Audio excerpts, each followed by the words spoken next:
Ouais les amis, j'espère que vous allez bien. Alors j'ai trouvé un article très intéressant sur Al24 sur justement la guerre israélo-arabe d'octobre 73.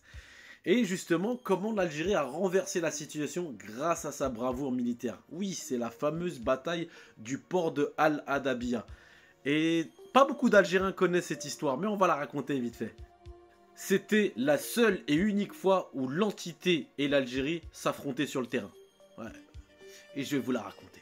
La bataille du port de Al-Adabiya sur le territoire égyptien près du canal de Suez, connue également comme la bataille de Kippour, a été le théâtre d'une infligeante défaite des forces Sahyoni aux mains de l'ANP. Le général Sahyoni a l'histoire très sombre de génocide et de crimes de guerre.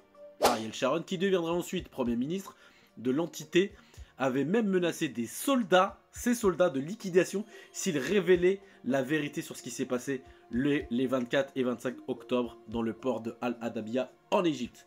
Il avait prédit que les soldats de l'armée algérienne, qu'il croyait fragiles, prendraient la fuite à la vue des chars israéliens. Mais cette bataille a mis fin à l'arrogance de Sharon et à la pseudo-puissance de son armée qui s'effondra facilement devant les positions algériennes. Dans cette bataille, les forces Sahyoni avaient perdu 900 soldats, 172 chars en une seule journée. Et ouais, c'était la grande confusion. Alors, c'était une chalouta, ils ont rien compris, ça partait de tous les sens, de tous les côtés. Ceux qui ont combattu, ils pourront vous raconter. Ariel Sharon en a parlé dans son livre. Et à la veille de l'envoi des forces algériennes en Égypte, le défunt président algérien Ouari Boumedienne s'est adressé à ses soldats en disant « Vous allez à la bataille la plus honorable, une bataille pour défendre la terre et l'honneur. Cette bataille est l'une des batailles les plus honorables.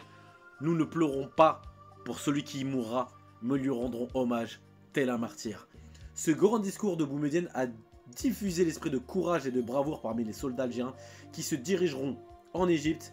Des épisodes de cette histoire ont été mémorisés par le général Saad Eddin Chazli, qui les a décrits dans ses mémoires comme les soldats les plus courageux, les plus braves parmi les armées arabes.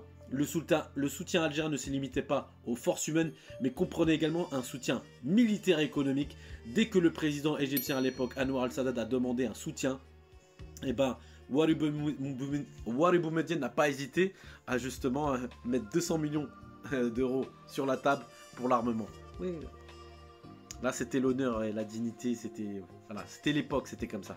Et l'Algérie a participé à la guerre avec 90 chars, 50 avions. Il y avait aussi du Sukhoi, du MiG, en plus d'une brigade blindée de 2115 soldats. Malgré les tentatives de marginalisation médiatique de cet épisode très important de l'histoire, la marque de l'Algérie sur la guerre d'octobre 73 reste présente dans la mémoire de la nation arabe, écrivant ainsi une page honorable dans l'histoire de l'action inter-arabe à travers la défense acharnée des causes arabes et le soutien de leur souveraineté avec les moyens humains et matériels. Voilà pourquoi l'entité craint énormément l'Algérie, les Algériens et son armée. Ce n'est un secret pour personne. Donc pour ceux qui disent que ouais, vous les Algériens, cherchez pas, on écrase tout le monde. Je le dis dans un contexte, tu sais, je me sens supérieur, oui. Quand je vois l'armée algérienne, je me dis non, je suis supérieur, oui, je suis supérieur à toutes les armées arabes, oui. Donc voilà, l'armée algérienne est une des plus fortes au monde. Mais ça, il y en a très peu qui le savent. Voilà, Tahia al-Jazer.